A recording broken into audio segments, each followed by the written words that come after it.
هاي جايز، اليوم غادي نهضر لكم على واحد الموضوع اللي بزاف الناس سولوني عليه، وهو السفر للمالديف.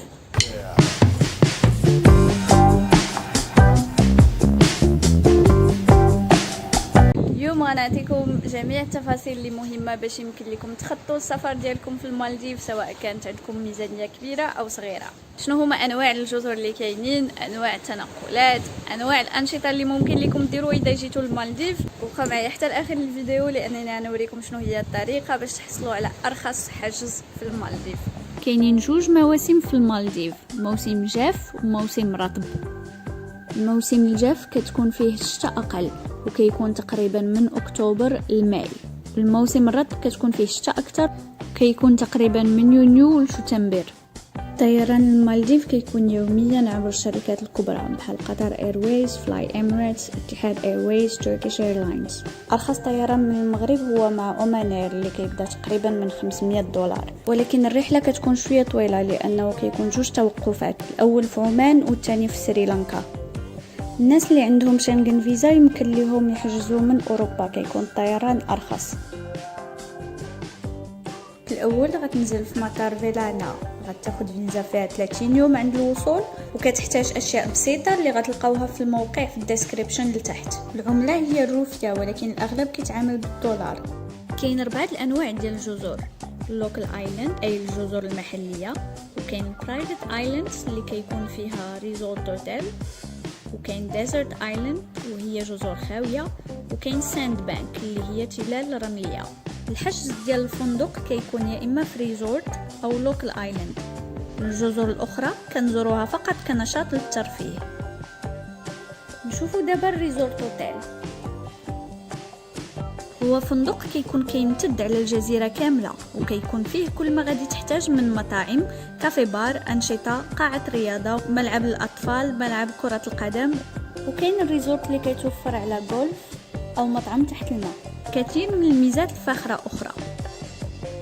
ريزورتس متواجدين في جميع المناطق في المالديف، كيبدا الثمن من $150 لليله الواحده مع وجبه افطار. التنقل لهذا الريزورتس كيكون يا اما بسبيد بوت او لا طائره او لا طائره بحريه، والريزورت هو اللي كيتكلف بالنقل ديالك من المطار.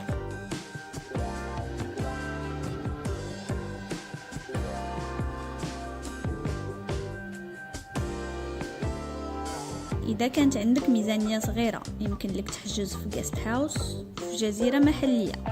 إذا ما بغيتيش تبعد على المطار يمكن لك تبقى في جزيرة هولومالي اللي كتبعد على المطار ب7 دقائق، وتحجز في فندق كيطلع على البحر ابتداء من $40 لليلة الواحدة. جميع الأنشطة متواجدة في هذه المدينة، وعامة الفندق ديالك كيتكلف بهم، وكتكون عندهم بلانينغ ديال أسبوع كامل.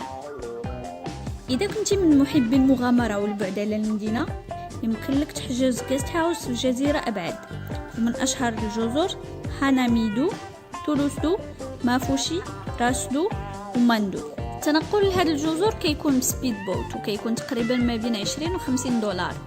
إذا اختاريتي جزيرة أبعد فغالبا غتحتاج أنك تمشي بالطائرة. وهذا مثال ديال واحد الجيست هاوس اللي كنت حجزتها ب$50.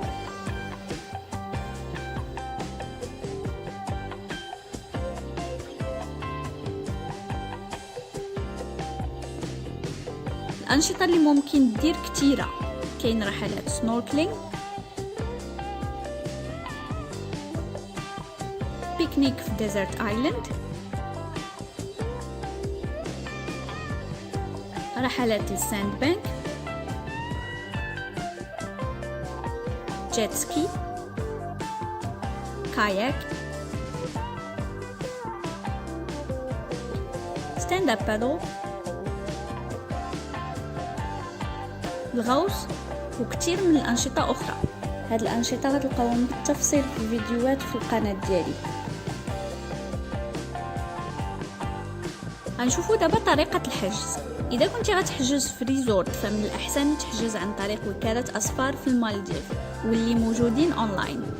هاد الوكالات كتكون عندهم عروض جد مثيرة، وكيتكلفوا ليك بكل التفاصيل على حسب الحاجة ديالك. ولكن قبل ما ترسل لهم الفلوس من الأحسن تتصل بالريزورت ديالك وتتأكد من الحجز ديالك. اذا كنتي غتحجز في لوكال ايلاند فكاين كذلك وكالات مختصه كتكون عندها برامج محدده ديال المبيت والاكل والانشطه، ويمكن لكم تلقاو بعض من هذه البرامج في الصفحات ديالي في فيسبوك وانستغرام. موقع الصفحات تلقاوهم من تحت في الديسكريبشن. اذا كنتو باغيين تحجزوا كل حاجه بوحدكم يمكن لكم تستعملوا موقع بوكينغ.